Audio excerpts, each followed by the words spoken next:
बिस्मिल्लाहिर्रहमानिर्रहीम। दोस्तों बरखुरदारो, मौसम A1 है। इंशाअल्लाह ताला आपकी सेहत भी A1 बनेगी। पाकिस्तान की भी सेहत A1 होने वाली है। तो ईसा फायज साहब, आपने बेकरियों की दुकान पर अब जाना छोड़ दो। बेकरी ते जाके फिर तुसा अपना असर देखिया ना की होया। हुण तुहानू कहना गोलगप्पियां दी दुकान ते जाओ। क्यों?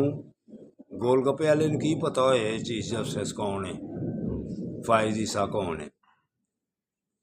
स्टैंडर्ड वाली दुकाना ते जाना छड़ दियो। गोलगप्पे खाओ तो उहदे कोलों पानी मंगो खट्टा, ताकि तुहाडा गला खराब होए तो जल्दी जल्दी घर जाओ वापस। ते हूँ जान ही वाले जिन्ने भी ताकतवर ने जान वाले ने। अमेरिका तो बात शुरू हुई है।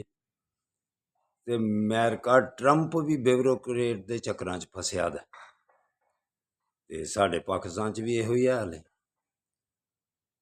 KPK वाले आंदे ने कड्डो इत्थों फौज नूं। लकी मरबत और असैंबली दे विच आवाज़ां उठना शुरू हो गई दियां। असद कैसर मरबत असैंबली में खुल के कहंदे ने पे वो फौज नूं कड्डो, उत्थे पुलिस वालें हड़ताल कर दित्ती दी है कि असी इन्हां दे हत्थों ज़्यादा मरन डे दे आं। ते हाले भी तुहानू ख्याल ना आए तो जाओ जाके ईसा फायज अंदरा गोलगप्पे खाओ जाके रेहड़ियां तो खलो खलो के। खट्टा पानी पीओ, अल्लाह करे तुहाडा गला खराब होए तो जाओ घर वापस। पाकिस्तान की सेहत अगर सही करनी है ना तो तुहाडे गले होन खराब खट्टे पानी नाल। फिर असी जो उन्हें कहा बेकरी वाले ने बच्चे ने, असी कहांगे तो जबान गंदी होएगी। असी यही कह सकने हैं कि सिर्फ तुहाडा अल्लाह गला खराब कर दे खट्टा पानी पी पी के गोलगप्पे वालियां कोल। तो बरखरदारो आ जाओ, तुसी आओ। अगर सेहत सही करने जे मौसम A1 हो गया। ट्रंप दे भी हुण इंशाअल्लाह जितेगा उथों, क्यों वो भी ब्यूरोक्रेट के खिलाफ चलदा पिया।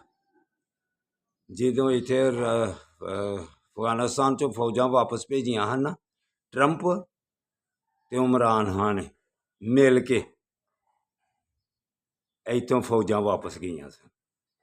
पंगे लैने छड़ देन ना दूसरे मुल्कां च ते गल बन जाती है। तो फिर पता स्पीकर साहब आंदे ने पंगा की हुंदा है, ते पंगा तो लैंदे ही पता चलदा है ना पंगा की हुंदा है।